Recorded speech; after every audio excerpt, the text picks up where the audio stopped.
So this has gotten really serious real fast. It seems that Putin is now implementing a full-on invasion into Ukraine, including bombings, tanks. We're having reports about airports being bombed, at least military airports. This is some serious stuff. Full-on invasion is in progress, I guess. And I spoke to a few people on the ground. They're scrambling. It's being taken seriously. There's somewhat of a urgency in the air right now. I have some friends in Kiev, and they're not really terrified by what's going on, but they're definitely scrambling to make sure that they have everything they need. They're protected. They're safe. It's no longer this feeling of nothing's going to happen that we had 2 weeks ago. So I made a few videos kind of sharing with you my own opinion of why I think this invasion does not happen, even though Putin definitely can do it. Obviously, I got it wrong. I'm not gonna sit here and pretend that I didn't. My call wasn't right, and it's not the first time I got something wrong. In fact, I just made a video this week titled "I Was Wrong," so this is kind of becoming a habit. Maybe I should not be making predictions. But jokes aside, yeah, this is the one prediction that I really feel bad about getting wrong. I mean, maybe I got a little bit of a hopium in me for this not to happen and it kind of sunk into my analysis. I don't know. But in this video, I'll try to break down to you exactly what's going on and what's the next, I guess, the development of the story. So when you wake up and you watch this video, unless you're awake already at 2:30 a.m. like I am, you're going to find out that everything is down. NASDAQ is down 2.5%. S&P 500 is down 2%. Oil is up 7% overnight. As standard, Bitcoin is down to the mid 30s. So the entire collapse of the stock market is going to continue today, and energy is going to go up. Safe havens are going to go up, and the rest of the stock market is going to feel the pain. The question is, what the hell is Putin doing? Because I said this in my videos. There's nothing to be gained from invading Ukraine for Putin. For nobody. Not for Ukraine, obviously. Not for the EU, and not for Russia. Ukraine is going to suffer the most. Loss of life. Mainly loss of freedoms, because when this is all said and done, Putin is going to replace the current democratically elected government with his own puppet regime. And this is going to be the end of independent democratic Ukraine. So that part is very sad. So loss of democracy is never good. And Putin has made a specialty out of creating loss of democracies. He's done this before. Loss of lives on both sides. I think you have 18-year-old Russian kids who are fighting on the Russian side are going to die, not understanding what the hell is going on. You have Ukrainian life loss for no reason. So why is this happening? So the EU is going to suffer from this. Energy prices are going to go up in the middle of this winter, which is going to suck. Russia is going to suffer because of this, because the EU has already put a plan in motion to diversify its energy supplies, not to be so dependent on Russia. He basically created an incentive. He lit up a fire under their ass. So for the past 20 years, the EU have been embroiled in this debate whether they should diversify gas supplies and get out of the dependence of Russia. And nobody's really done nothing about it. This is actually going to push the EU into diversifying gas supplies and basically taking away Russia's leverage over Europe, which is a big loss of leverage.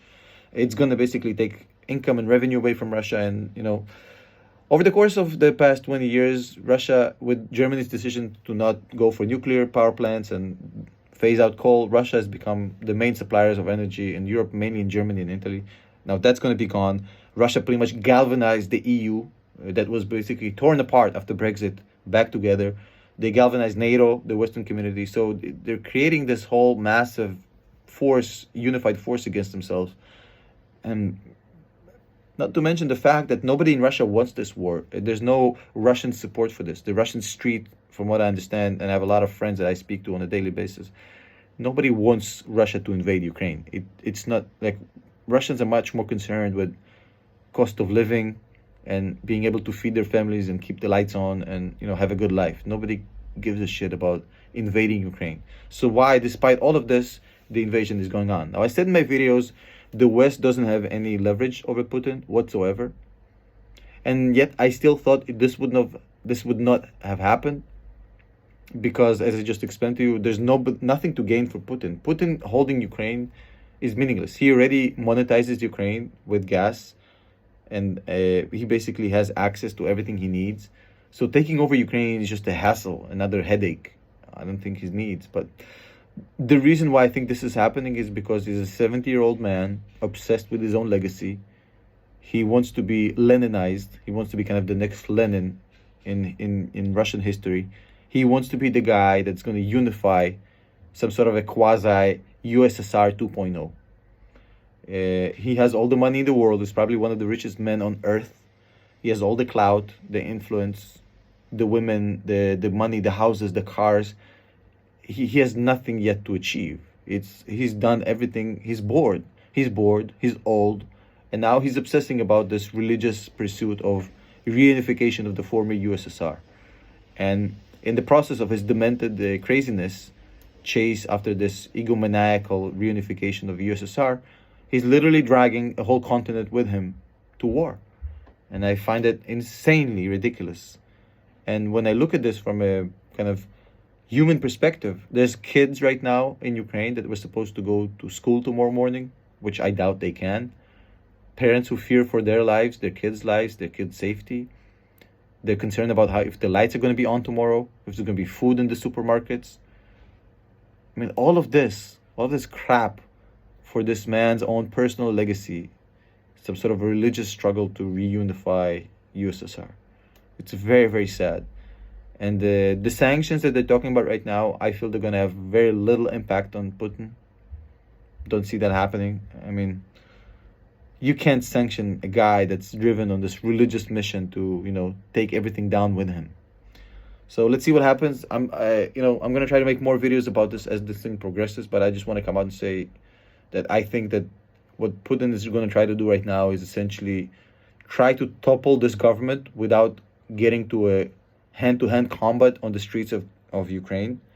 He'll try to put pressure by bombing military airports and military outposts, and basically try to get this government to leave so he can bring in his peacekeeping force and create free elections where he can have his figurehead take over. The longer the government stays in power and doesn't get toppled by what he's doing, the more he's going to get forced into an actual conflict in the streets, which I think he doesn't want to.